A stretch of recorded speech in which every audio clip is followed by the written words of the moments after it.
Hi everyone. I just happened to find Paulownia a few weeks ago.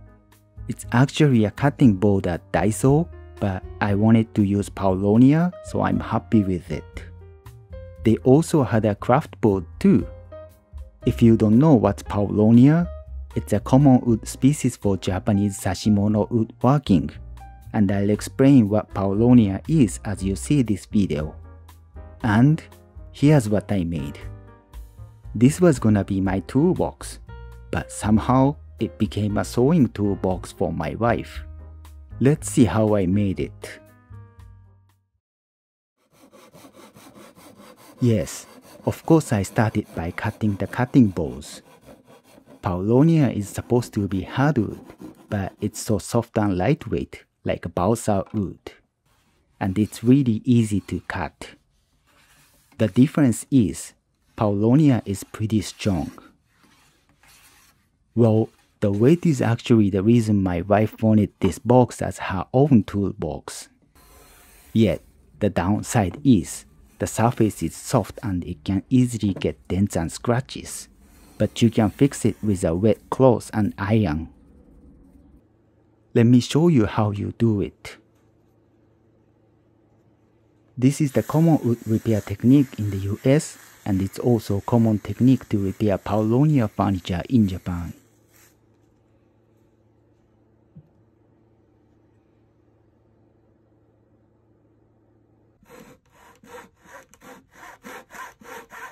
Now the box joints. But as I wanted to insert the tray inside the toolbox, I first cut the rabbet on the end of the boards before making box joints. For the beginners, box joints are actually achievable and a good saw and chisel exercise, so I do recommend to try it. I still suck at cutting the wood, especially when I cut the left side of a marking line. All I care about is not to go over the line and be sure to make some relief cuts.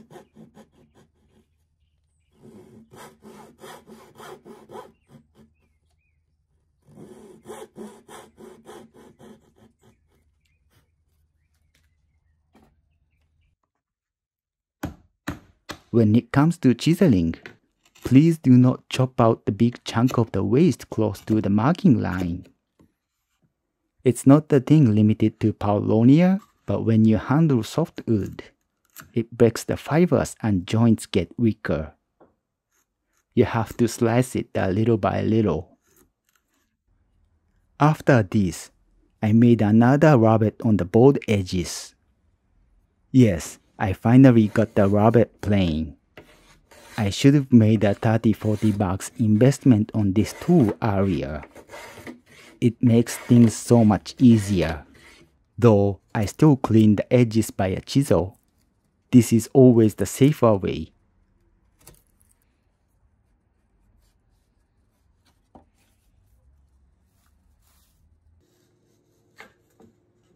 Moving on to the bottom of the box, I'll make a groove on the side panels and insert the bottom board there. So again, I need to make a rabbet on the bottom board. This time, I roughly cut out the rabbet by chisel to create a guide wall, and then use the plane.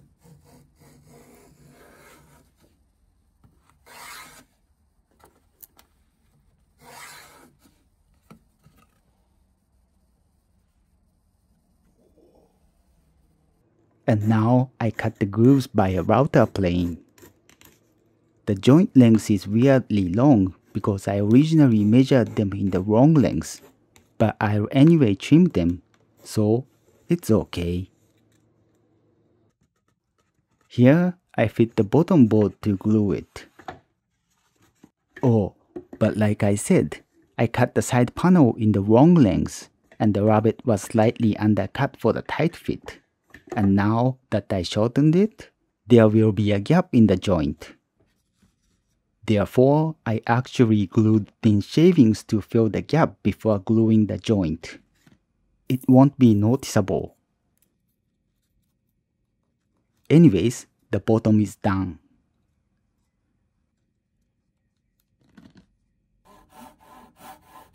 In the next morning, I roughly trimmed the joint and the excess. Since the board was a glued board and the grain orientation was pretty messed up, it confused me on which direction to plane. After this adjustment, I will put the top on the lid. Oh, let me introduce another feature of Paulownia. Paulownia barely expands or contracts over many years, so you don't have to consider the wood movement. You can even see a bottom of a huge Japanese Paulownia drawer is just attached without consideration of wood movement. It was surprising to me.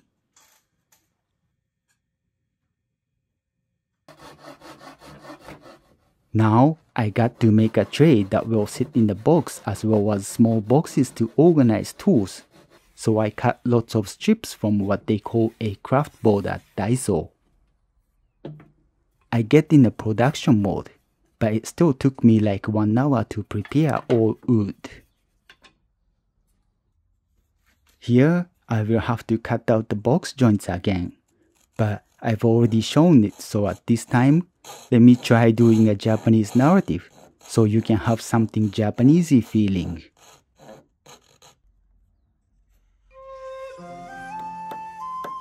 Kyou no ohiru gohan waバーキンでワッパーを食べました。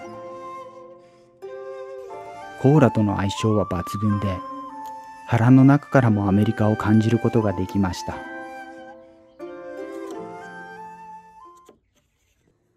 Did you feel Japanese? I just said I had a Whopper from Burger King for my lunch. With Coke? Oh, it's fantastic. I felt power of America from inside my stomach. Anyways, once I finished gluing the joints, I then made small boxes. I thought I don't like a miter joint, but I can't hate it for how easy and quick it is to make a box.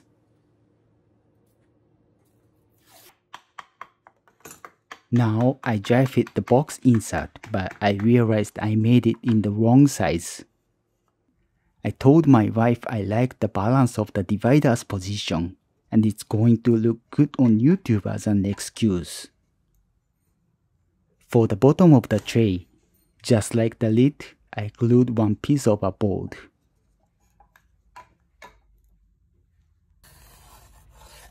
It's almost there, and I cleaned and aligned all the parts.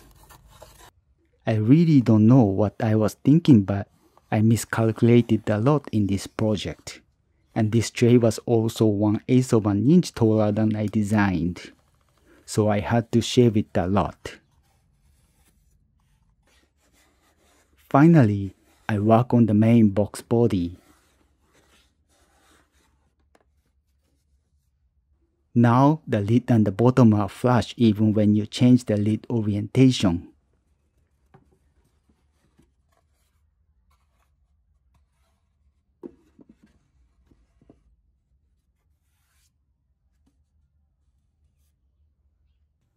I know it's super long, but here's where I really messed up. I wanted to use wooden nails for the lid, like a real Sashimono style, but as I can't have a certain type of wood for the nails, I went with dowels, and it was the wrong choice. Let me tell you one of the features of Paulownia again. When it gets moisture, the wood swell and grain pores close so tight. That actually protects the stuff inside of a drawer from having a moisture damage or even mold. So Japanese keep nice expensive kimono in Paulownia drawer back in the days. Well, how does it react to the dowel? I surely felt the dowel was super tight by moisture from the glue. And here.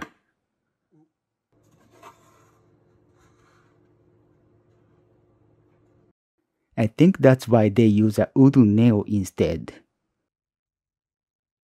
So, I just decided to shape the tip of the dowel like a wedge-shaped nail, and just drive it into the hole without the glue.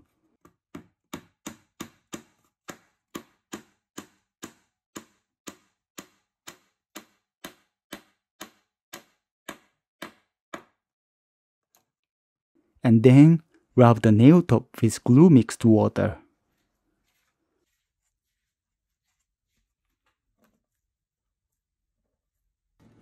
Okay, this is the real last step, and let me tell you the rest of the features of Paulownia that I know of. It's strong against mold, and its old ignition temperature is over 750 Fahrenheit, according to Paulownia Germany, which is quite a high temp. Okay, let's see the final product. You may not even consider this is a legit Paulownia lumber, but this is my first Paulownia project and I enjoyed it. You know, I feel kind of bad about buying all cutting boards from one Daiso because someone may need it. So I even went to 3 different Daiso to buy a few cutting boards and craft boards from each store. I can say the effort paid off, but this toolbox isn't mine, and that's it for today. Thank you so much for watching. I would be happy if you liked the video and happier if you subscribe to this channel. If you have any suggestion to my video, it's also welcome. See you!